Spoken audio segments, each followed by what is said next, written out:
Hey y'all, I am so excited to be back for a foundation review. And today we're going to be dealing with an old player entering a new game, and that player would be Lancome.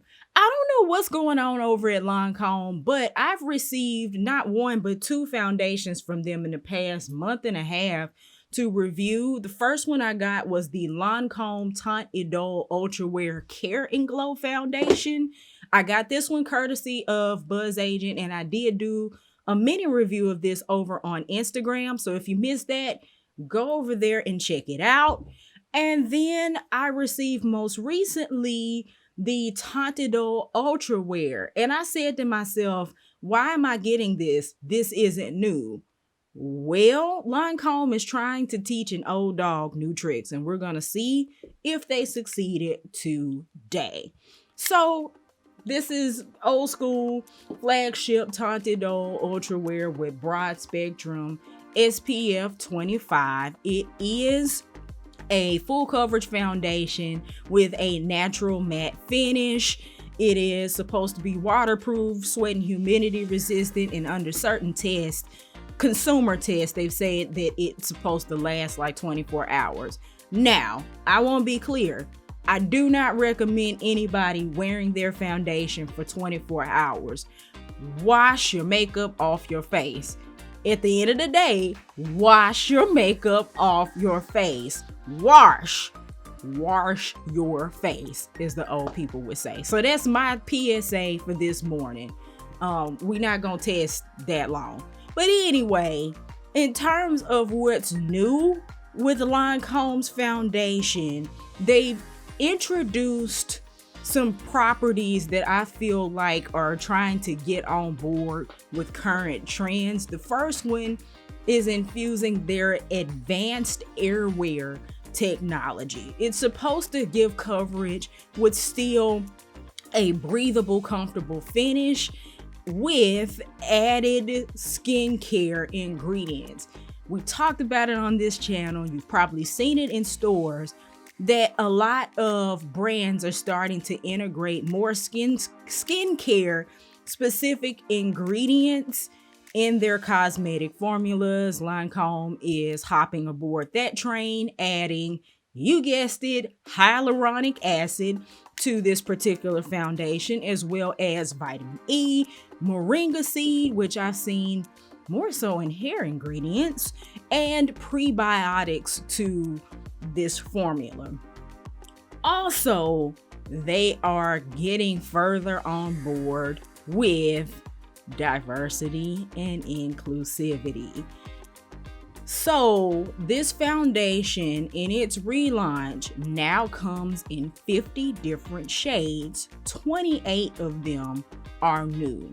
Now, I will say, I've not worn Lancome prior to now. It just wasn't a foundation that I had tried. And I'm wondering, y'all tell me if you know any different.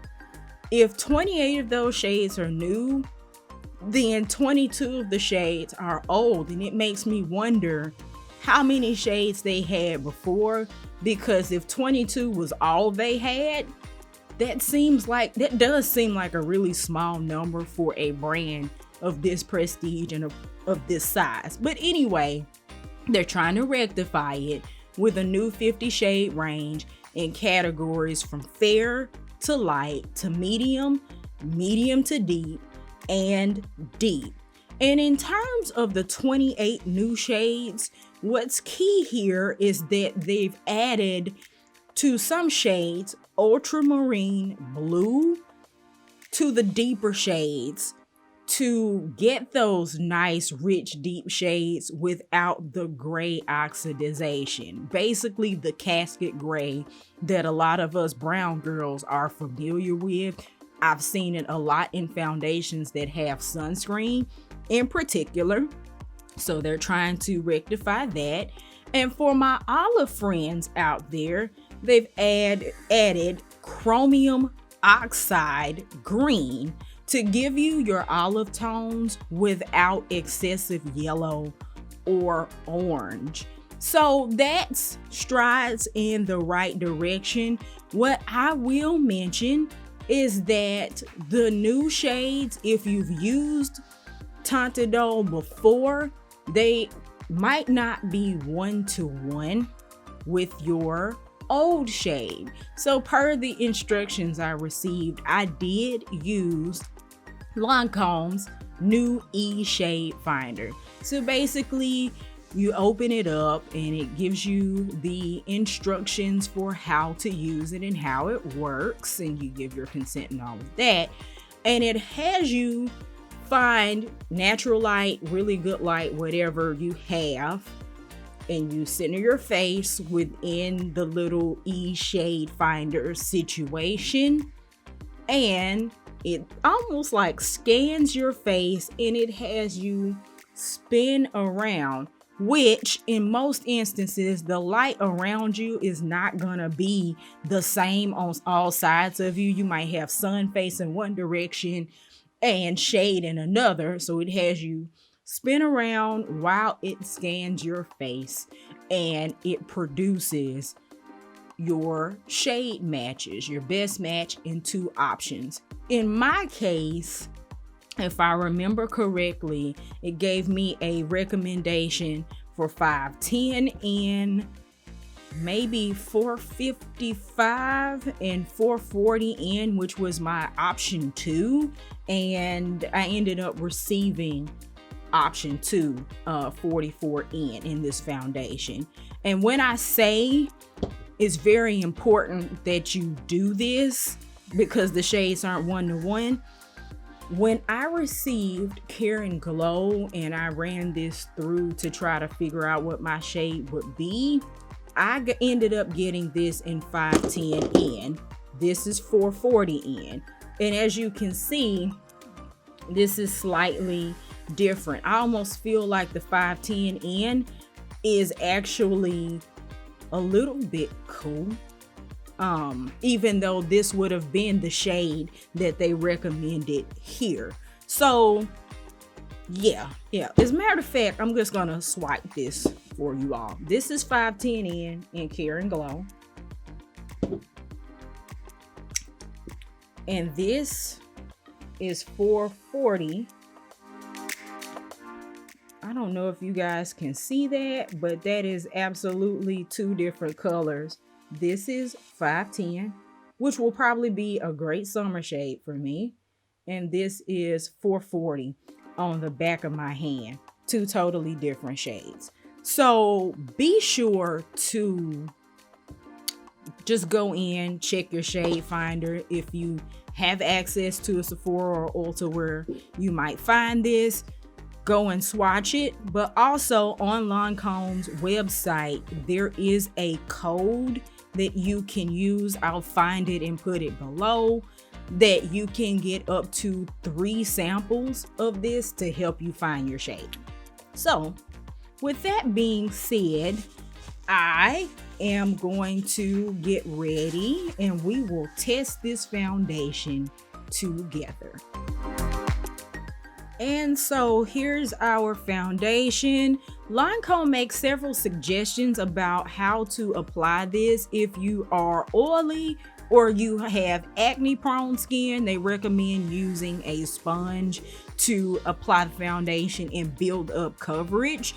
If you have dry skin, they recommend using your fingers for a light breathable application. But if you have sensitive skin, they tell you to use a brush.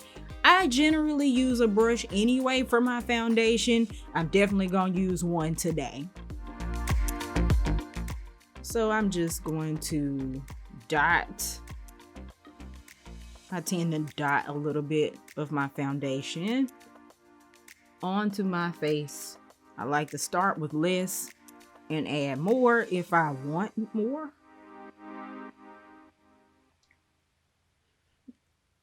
The scent on this foundation is light to non-existent, which is good. And it physically feels light on the fingers. It's not very heavy at all.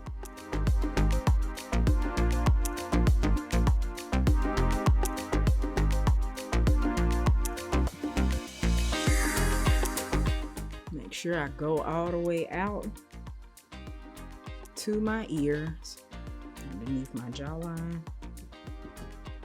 So far, almost gotta let this foundation settle a little bit to really tell. So I'm not much of a full coverage foundation. I normally would not wear too much more than this. I might, I think I'm gonna add one more thin layer, very thin layer, mainly to my T-zone.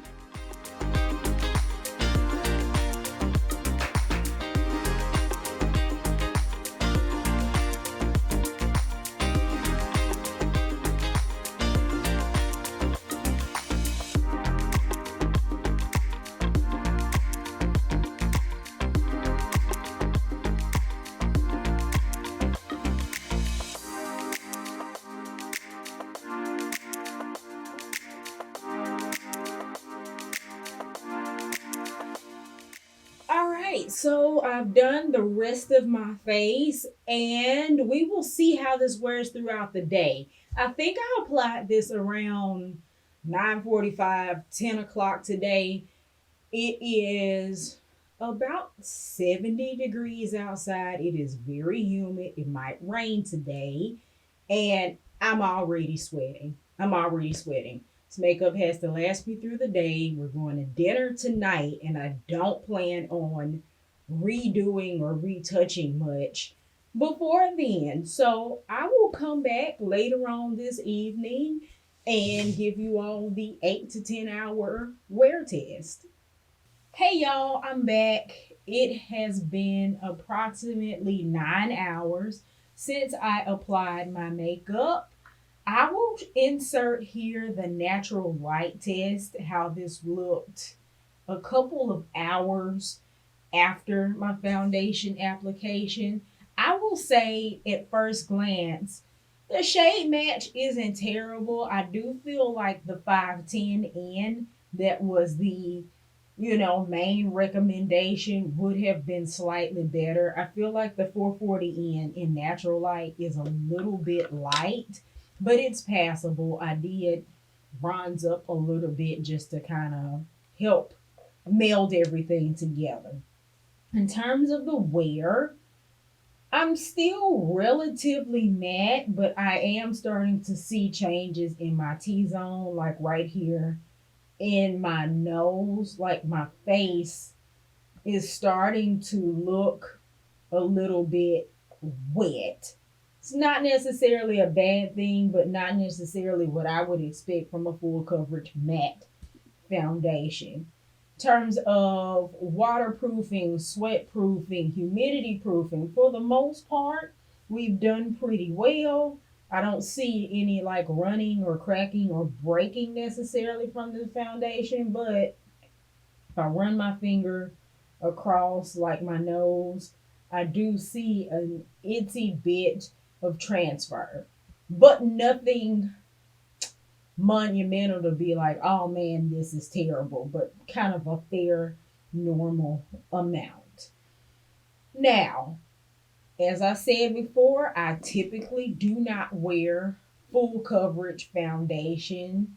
I typically do not wear a matte foundation. I normally go for a dewy, a luminous, a satin type finish because I feel like for me, the fuller the coverage, the more imperfections you can see in my skin. And I have my mirror here, and I feel like what texture I do have is showing up a little bit more than it does in some of my other foundations. So that's something I would have to take a point off of for.